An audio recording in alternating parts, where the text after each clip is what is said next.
인생의 난제를 푸는 법 이렇게 붙여봤어요. 인생의 난제, 어려움이 우리에게 갖가지 모양으로 다가오는 경우가 있는데 그 어려운 문제, 난제를 어떻게 푸는가, 네, 히스기야 왕을 통해서 우리가 들여다보도록 하겠습니다. 히스기야 왕과 사네립의 군대 장관 랍사게와의 대립전은 이제 계속 연속되고 있습니다.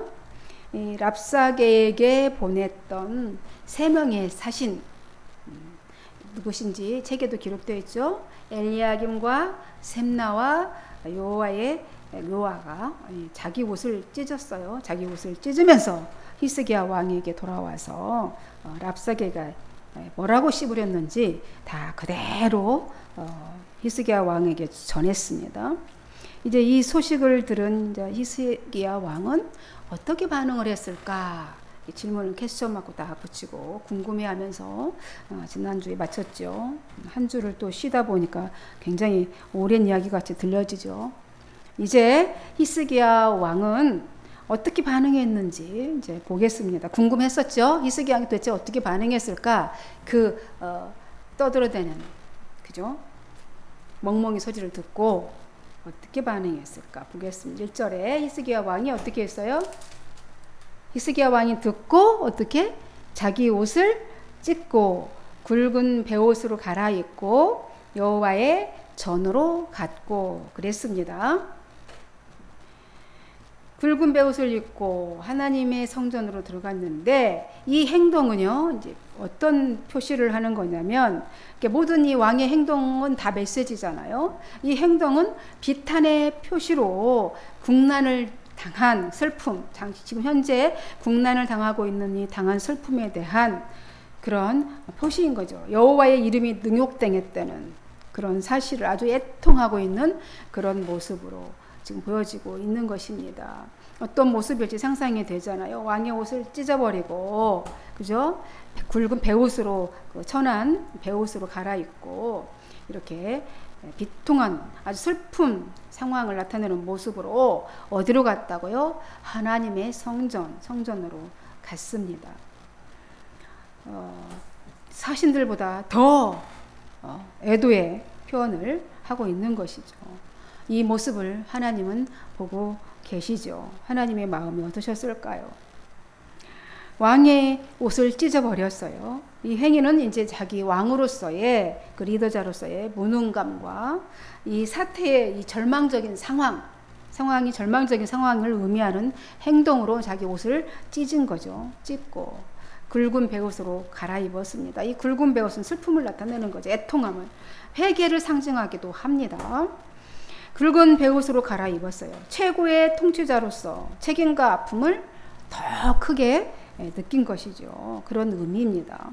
그리고 그는 이제 성전으로 갔습니다. 왜 갔겠습니까? 당연히 기도하러 갔겠죠. 성전 하나님 앞에 기도하러 갔습니다. 그리고 히스기야 왕은 국내 대신 엘리야김과 서기관과 셈나와 이 원로 제사장들에게 다 같이 여러분들도 다 굵은 베옷을 입으시오 이렇게 베옷을 입게 했습니다. 왕만 입은 게 아니다가 왕의 옷을 찢고 왕이 굵은 베옷을 입었는데 신하들은 또 가만히 있으면 되겠습니까? 신하들도 다 굵은 베옷을 입으라. 제사장들도 다 굵은 베옷을 입으라. 이렇게 했습니다. 왕으로부터 관료들, 제사장, 백성들 할 것 없이 다 온 백성이 하나님 앞에 회개하고 결사적으로 이제 기도하겠다. 이런 결의로 보여주신 것이죠. 결의를 보여주신 겁니다.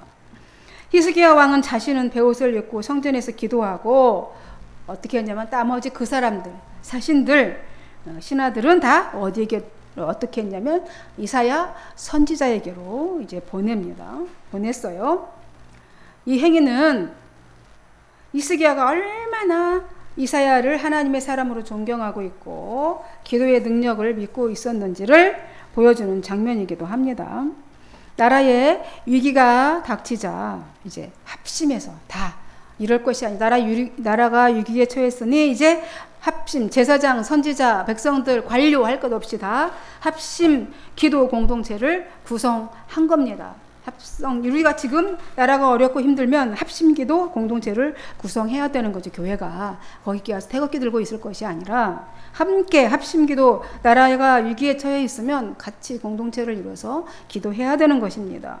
왕과 제사장과 선지자와 백성의 대표들이 합심하여서 하나님께 기도하면 응답을 신속하게 받는, 그런, 이렇게 합심해서 했을 때 더 놀라운 기도의 효력이 있다는 것을 확신하기 때문에 왕이 앞장서서 우리 다 함께 기도합시다, 그렇게 하고 같이 어려움을 해결해 나갑시다, 이렇게 하는 겁니다. 모든 백성 다 기도합시다, 이렇게 했던 것입니다. 하나님 앞에, 우리는 하나님을 믿는 백성이고 하나님의 선민입니다. 다 같이 뭐 지휘관, 제사장, 뭐 관료, 뭐 왕, 다 무슨 상관이 있습니까? 다 하나님 앞에 선지자 다 같이 모입시다. 기도 공동체를 이룬 겁니다. 히스기야에 이제 명받아서 이사야 선지자에게 이제 신하들이 찾아갔습니다. 자, 신하들이 히스기야 왕에게 가서 히스기야의 명을 전합니다, 이렇게 하면서 왕의 이름으로 말을 합니다. 3절에 뭐라고 얘기합니까? 그들이 이사야에게 이르되 히스기야의 말씀에 오는 환난과 책벌과 능욕의 날이라 아이를 낳으려 하니 해산할 힘이 없음 같도다, 이렇게 전하라고 했습니다. 그런 거죠. 오늘은 환난과 징계, 책벌의 날이요 굴욕의 날입니다. 지금 왜냐하면 랍사게로부터 엄청난 모욕적인 말을 들었잖아요. 산헤립으로부터 마치 아기를 낳을 때가 이르렀는데 아기 낳을 힘이 없어. 그래서 그런 산모와 같습니다. 지금 처지가. 당신의 하나님 여호와께서, 그러니까 당신의 하나님, 4절에 보니까 당신의 하나님 여호와께서 랍사게의 말을 들으셨을 것이라 그가 그의 상전 아수르의 왕의 보냄을 받고 살아계시는 하나님을 해방하였은즉 당신의 하나님 여호와께서 혹시 그 말대로 말미암아 견책하실까 하노라. 그런즉 바라건대 당신은 이 남아있는 자를 위하여 기도하라 하시더라, 이렇게 전하라고 했습니다. 이미 랍사게의 말을 들으셨겠지만 이사야 선지자 당신은 랍사게가 살아계신 하나님을 크게 조롱했습니다. 조롱했어요. 분명 그대의 하나님께서 랍사게의 말을 다 들으셨을 테니 그에게 보복하여 주실 겁니다. 이제 당신은 특별히 이 백성들 가운데서 살아남은 자들이 구원받을 수 있도록 기도해 주십시오. 이렇게 히스기야가 사신을 보내서 이사야한테 말하라고 전한 겁니다. 이렇게 왕의 말을 이제 이사야 선지자에게 전했습니다. 사신들이. 근데 그러자 이사야가 즉시 대답을 해요. 이사야는 이미 이 나라를 위해서 기도하고 있었고 하나님께로부터 이미 신탁의 말씀을 받고 있었습니다. 그리고 그들이 오기를 기다리고 있었던 모양 같습니다. 그래서 이사야 선지자가 바로 대답을 하죠. 왕의 말씀이 이렇습니다 하니까 그가 대답하기를, 돌아가서 신하들에게 당신들은 돌아가서 당신들의 왕께 이렇게 전하쇼 말하는 거죠. 주께서 말씀하시기를, 뭐라고 말씀하셨냐면 7절에 보니까 보라, 내가 영을 그의 속에 두리니 그가 소문을 듣고 그의 고국으로 돌아갈 것이며 또 내가 그를 그의 고국에서 칼에 죽게 하리라 하셨느니라 하니라, 이렇게 했어요. 그러니까 주께서 말씀하시기를 아수르의 왕의 졸개들이 나를 조롱했잖아요. 여호와를 조롱해서, 하나님을 조롱한 말로 인해서 두려워하지 말아라. 왜냐면 보라, 내가 아수르 왕 산헤립에게 한 영을 보냈다. 한 영을 보내서 그가 소문을 듣게 하겠다. 그는 그 소문을 듣고 즉각 철수하여서 자기 땅으로 돌아갈 것이다.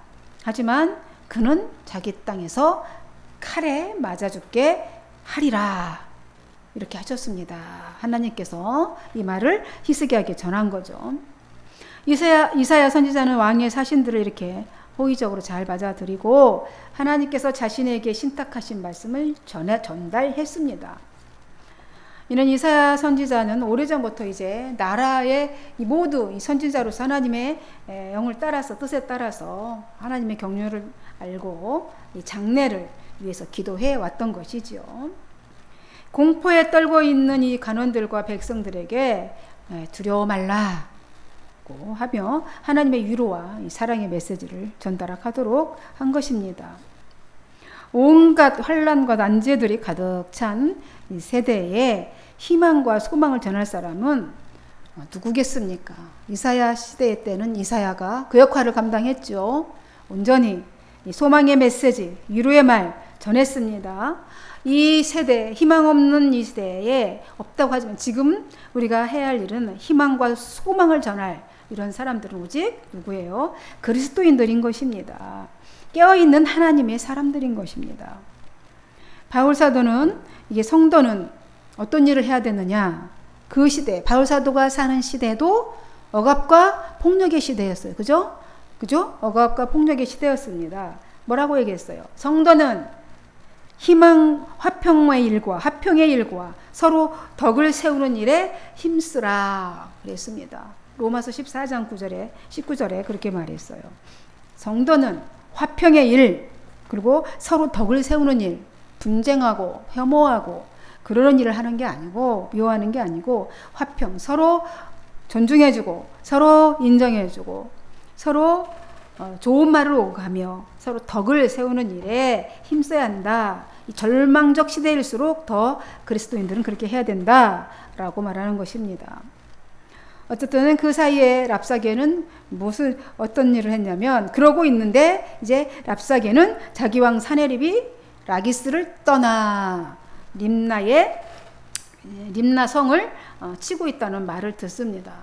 그래서 왕이 이제 다른 림나성을 친다는 말을 듣고 이제 후퇴하여서 림나를 치고 있는 사네립과 합세를 하기 시작합니다. 이제 그 진을, 예루살렘 앞에서 진을 치고 그들을 압박하고 있었잖아요. 계속 그런 말을, 험한 말을 내뱉으면서 그러고 있다가 이제 후퇴해서 사네립에로 돌아가 합세를 합니다.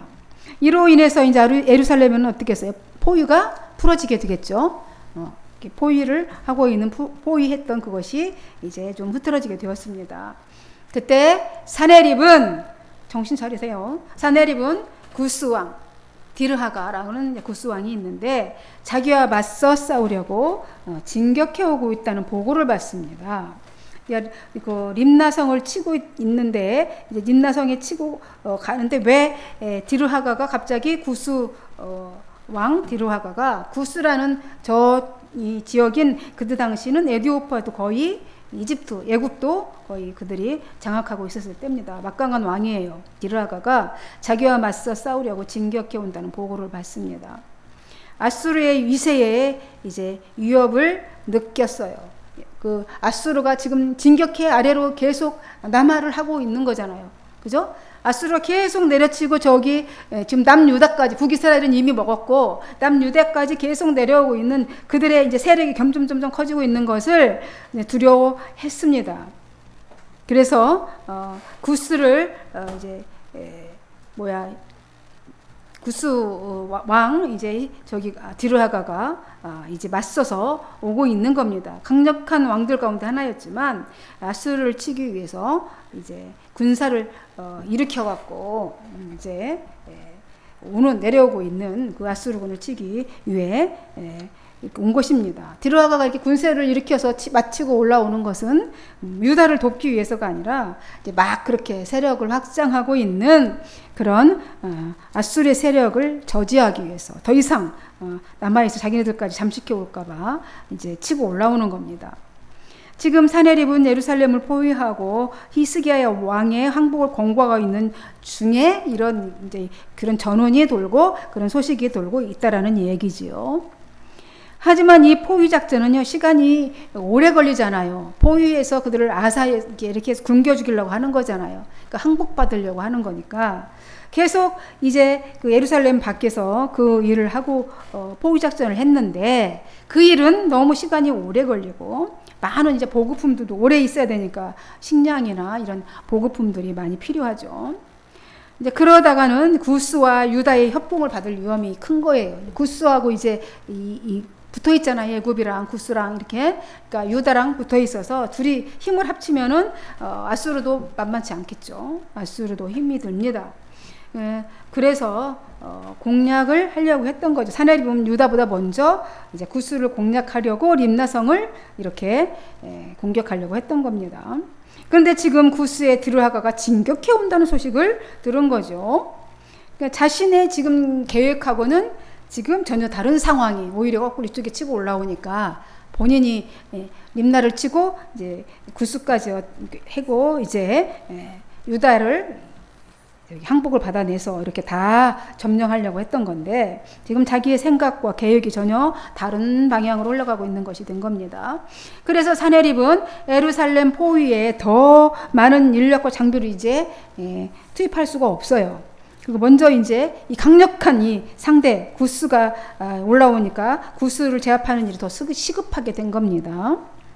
따라서 포위 작전에 투입된 군사를 이제 구스 공격으로 이제 돌려야만 했죠. 그럴 경우 이제 유다가 또 후방에서 치고 올 그런 위험도 있잖아요. 이제 얘들이 다시 전열을 세워라 해서 이제 예루살렘에 있는 유다 백성들이 이제 다시 뒤에서 쳐오면 후고 앞에서 치고 뒤에서 치면 뭐 견뎌낼 수가 없는 거죠. 그럴 큰 일이니까 미리 지금 이제 엄포성 경고를 해야만 했어요. 그래서 랍사게가 먼저 1차 최후 통첩하고서 막 사기를 막 자중질환을 일으켰잖아요. 백성들에게 막 소리를 치고 히스기야를 믿지 마라 이간질하고 막 그런 우리 왕처럼 강한 왕 없다 막 이렇게 하면서 그들을 혼란시켰는데 유다 백성들이 전혀 요동하지 않았죠. 침묵으로 응답했습니다. 그래서 구스의 공격으로 이제 전쟁의 흐름은 오히려 이제 아수르의 큰 난제 상황이 된 것이죠. 큰 난제 상황으로 만들었어요. 구스가 공격함으로 인해서. 그러니까 우리는 이제 전쟁을 우리 이렇게 계획을 세우고 하지만 하나님은 더 큰 그림을 보고 계시는 거죠. 구스가 치고 올라와서 이제 상황이 바뀌고 있습니다.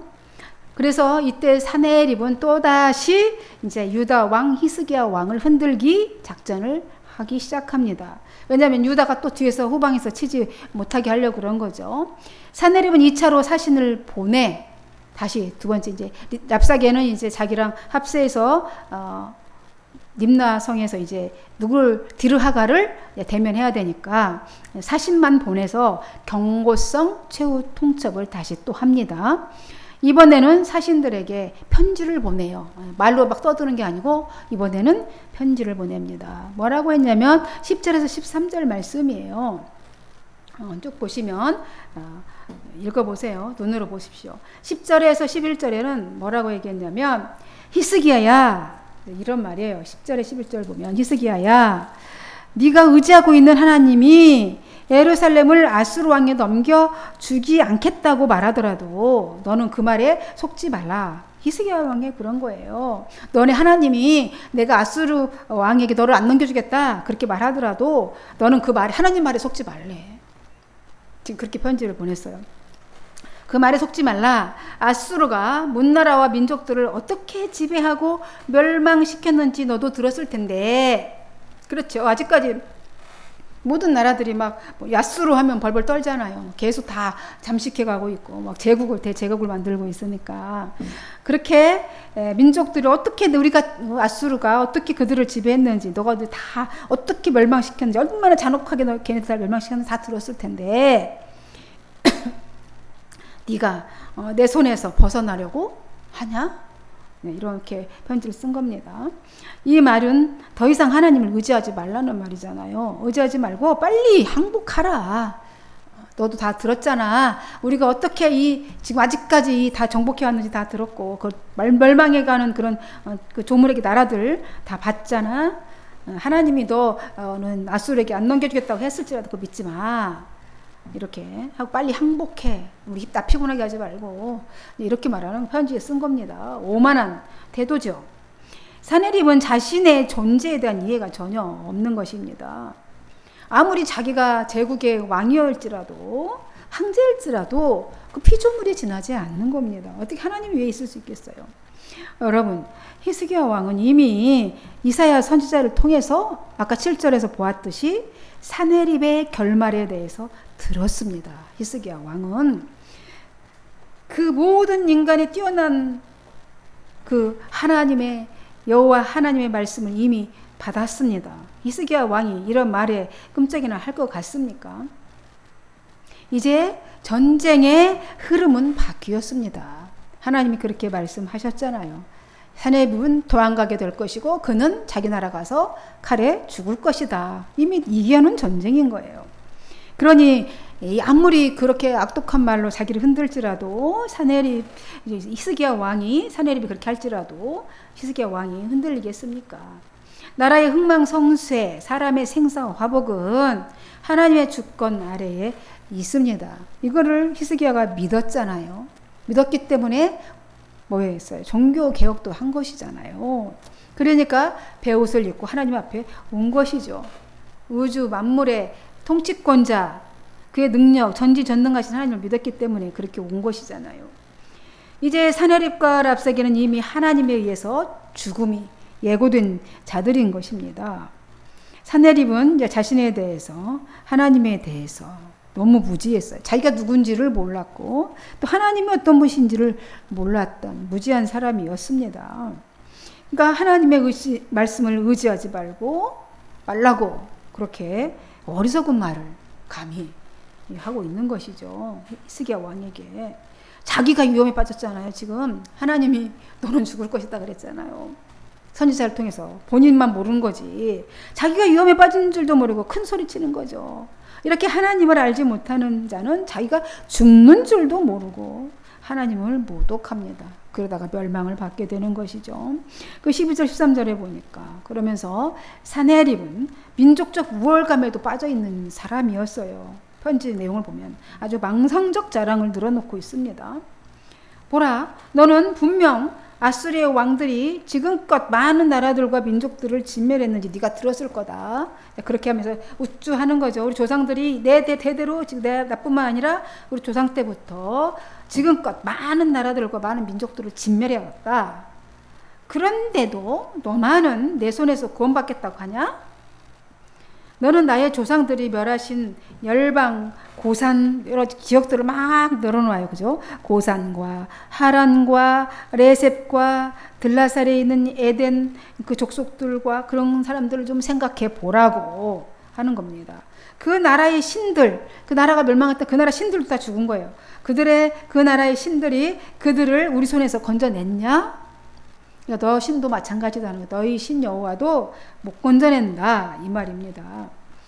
지금 하맛 왕과 아르밧 왕과 스왈라임 성의 그 왕과 헤나 왕과 이와 왕들은 다 어딨냐? 그들은 다 이미 갔다 이런 거죠. 왜 너만 살 거라고 그렇게 믿고 있냐? 너네 신만 너를 살려줄 거라고 믿냐? 되려 어리석다 가란 거죠. 조상들에 의해 이루어진 이 거대한 나라, 그 나라를 자랑하고 자신의 그 소유, 자기들의 지금 권력 이런 것들을 소유 이런 것들을 자랑하고 있습니다. 과거의 조상들의 화려했던 시절을 회상하면서 자신도 그런 업적을 이루기를 원하고 있고 또 거기에서 나는 안주하기를 바라고 있다라는 것입니다. 이 어리석은 인간의 한 면을 보여주고 있는 이 사내립의 모습이지요. 성도 여러분, 이 세상에 살다 보면은 우리 개인적으로나 또 아니면 공동체적으로나 나라적으로나 여러 가지 난제들에 부딪힐 때가 있습니다. 히스기야 왕과 이 신하들은요 이렇게 합심해서 이 나라의 이 난제를 이렇게 선지자에게 통하여서 하나님의 도움을 청합니다. 그렇게 함으로 극복할 수 있는 지혜, 또 그런 희망, 또 힘을 얻게 되는 것을 보게 됩니다. 우리도 오늘 이 말씀을 통해서 난제를 푸는 방법들을 이제 배우게 지혜를 또 한번 듣습니다. 얻게 되는 것 같습니다. 세상의 운행자는 하나님이십니다. 그러므로 인생의 어려움이 닥칠 때 해결할 방법도 하나님께 있습니다. 사람에게 있지 않습니다. 인생에 어려운 문제가 있다면 히스기야 왕처럼 그 문제를 하나님께로 가져가는 지혜로운 사람들, 저와 여러분 되기를 바랍니다. 네, 기도하며 찬양하고 마치겠습니다. 하나님 아버지 감사합니다. 오늘 나라에 어려운 문제가 생겼을 때 이 어려운 문제를 어떻게 푸는가? 왕에게 있지 않고 힘에 있지 않고 오직 하나님께 있음을 알고 히스기야 왕은 하나님께로 그 문제를 가지고 갔습니다.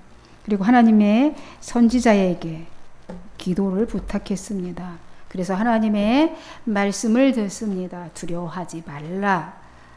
승리의 말씀을 듣게 됩니다. 이것이 그래서 모든 문제는 그 즉시 다 해결된 것입니다. 오늘 우리의 어려운 문제가 우리 앞에 수도 없이 놓여 있습니다. 이 문제들을 다 하나님 앞에 가지고 나와 내려놓을 때 그 문제들은 하나님 앞에서 다 해결될 것입니다. 믿고 그렇게 나가는 우리 한마음교회 성도들 다 되기를 간절히 소망하며 축복하고 예수님의 이름으로 기도하옵나이다.